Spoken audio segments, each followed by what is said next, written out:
Okay, so I did a Michael Kors MKGO smartwatch unboxing a couple of months back, and I really didn't talk about the watch. It was just an unboxing, so I thought I kind of need to do a follow-up now that I had it for a couple of months. Now I'm not gonna go into any specs or anything about the watch. I'm just gonna tell you about my opinion of wearing the watch and how it works for me. Now this is my first watch ever, so I don't have anything to compare it to, but yeah. Now I'm better at talking about things that I don't like rather than things that I actually like, so let's talk about them. The first up is the battery life. It's ass, it's shit. It will work for a day. I think I tried to wear it for 2 days. It was off for the night. I didn't even have it on me for the night, and it barely had enough battery for 2 days. I don't think it even did. So 1 day max. And if you go for a longer run or something like that, I don't think it necessarily even works for a day. I usually charge it in the morning, and when it has charged, I put it on. Now I haven't counted how long it takes to charge, but I'd say something around an hour from 20%. So the battery life is the first thing that pisses me off. The next thing is this is pretty bare bones, the operating system. There isn't even yeah, that's the thing. The goddamn screen stays on for 5 seconds, and there's no way for you to change it, at least at the time of recording. It's 5 seconds, and it's so goddamn slow. So goddamn short. So that's something I would definitely change right out the bat if I could, but no. When I put it to the charger, it goes on automatically, so I don't have that much experience with it when you have to turn it on and put it on right away and get it to use right away, because I have done it once or twice, and it takes a while to get going. It takes a couple of minutes before it goes on, but I don't know what the fuck it does, because it's so goddamn slow the first couple of minutes. I wasn't even sure if it was on. I have basically used the Google Fit app only when running, so that's my only experience with it. But GPS, it kind of knows where you're going, but sometimes it does this little weird detours. I mean, when I have run for let's say about 6 kilometers, what's it in miles? 4 miles maybe. In that distance, it's pretty accurate, I'd say. Only maybe it's just a couple of meters off from the total distance I've ran, but it has a weird problem. It always, when I turn it off, the tracking on the map, it shows that it has stopped about 40 meters behind me. I don't know why, or 100 meters. Let's say it's closer to 100 meters. I don't know why. I know in the fucking map where I am when I put it off, the tracking, but for some reason it's 100 meters behind me, the finish where the tracking stops in the watch. I don't know what the fuck that is, but that's kind of a pain in the ass also if you want to be accurate on your tracking. So yeah, the Wear OS is a Google system. Of course, they can't do anything about the GPS. It's the watch's problem, but at least I hope they could do something about the goddamn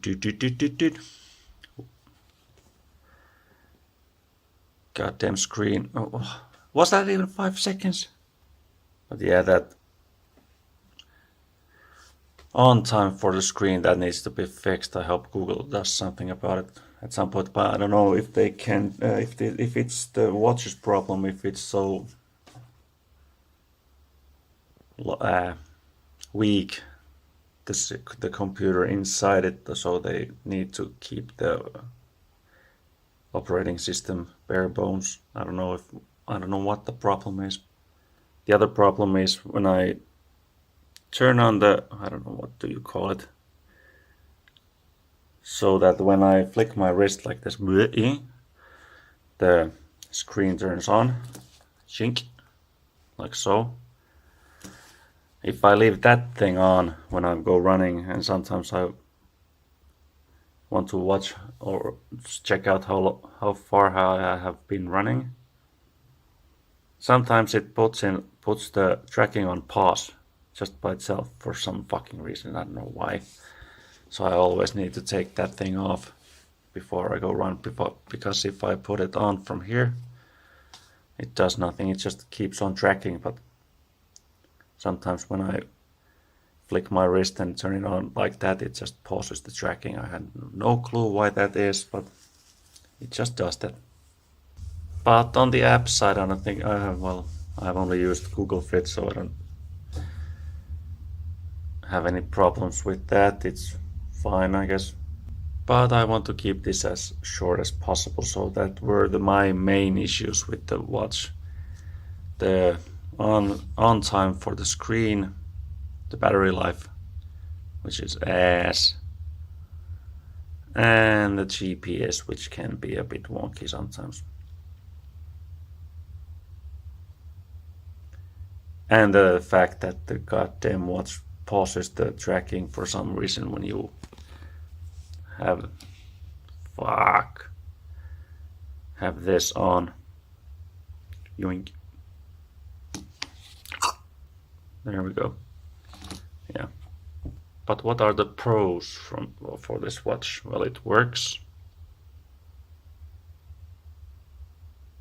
Sometimes it can be a bit slow, but usually it works just fine. So yeah.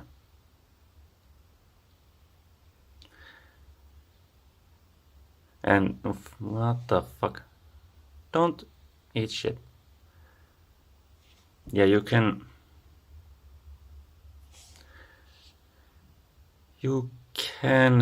control Spotify with this watch, but you can't download any songs to it.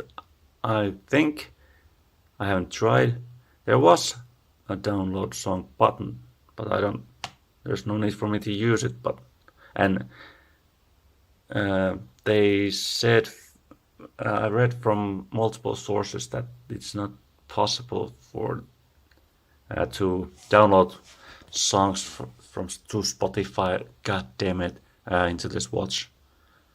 So let's fucking see if it's actually a thing.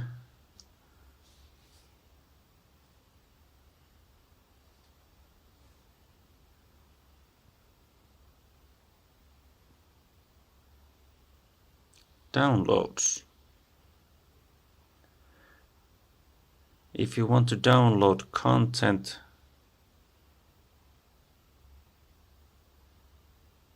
push download into the watch. Do I need to check this shit out if it actually works? I think it might be a big deal for some people, so I need to check it out.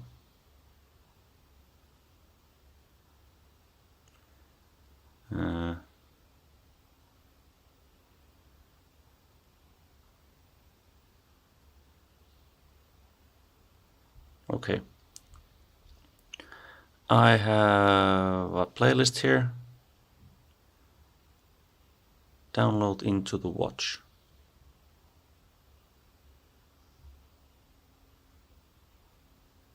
34 songs. It says it's downloading, but holy shit. Did it do it?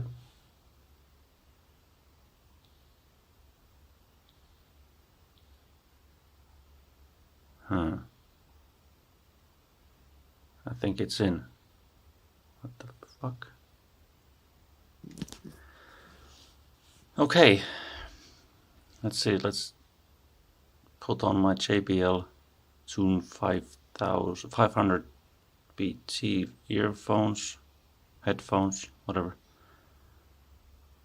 They are connected. Okay, so my... Holy shit, it works.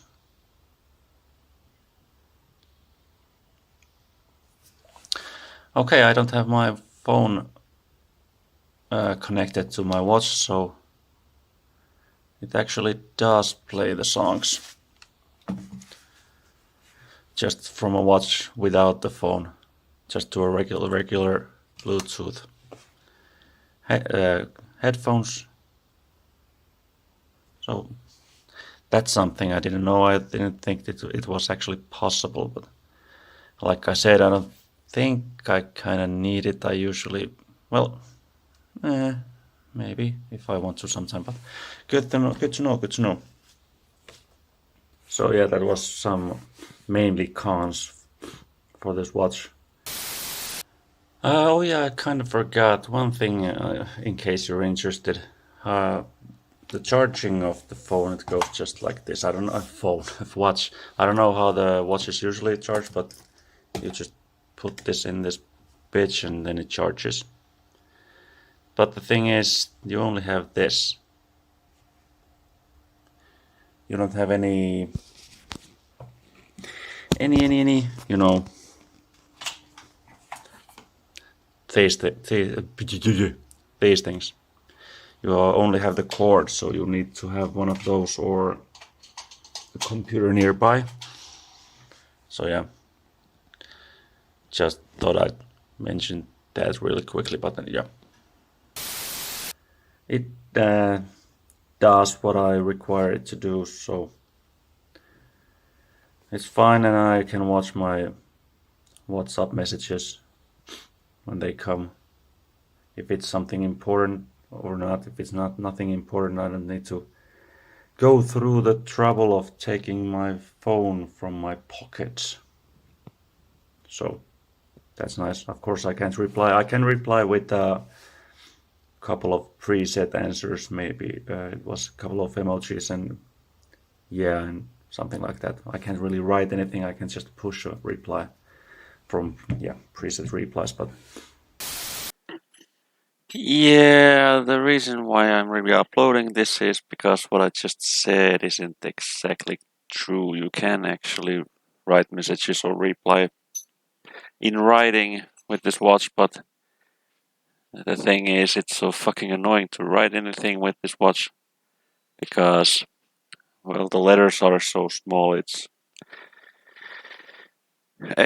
a real pain in the ass to hit the right key, so that's why honestly I forgot the whole thing, but yeah, continue. I can do something if I want to. I just can't write anything. I guess. I'm not sure, but I don't think so. At least I haven't encountered a possibility to do so. But anyway, that fuck, this has gone on way too longer than I initially kind of was planning. But anyway, that was something. Yeah, and if I would give this watch a rating, I would say this is shit out of 10. And I would say, yeah, don't waste your money on this piece of AS. I'm sure there are better watches in the same price range. So but that's just my opinion. Yeah, wouldn't buy this again. Say that, but yeah, okay. That's it for now. Thanks for watching, and I will see you on the next one.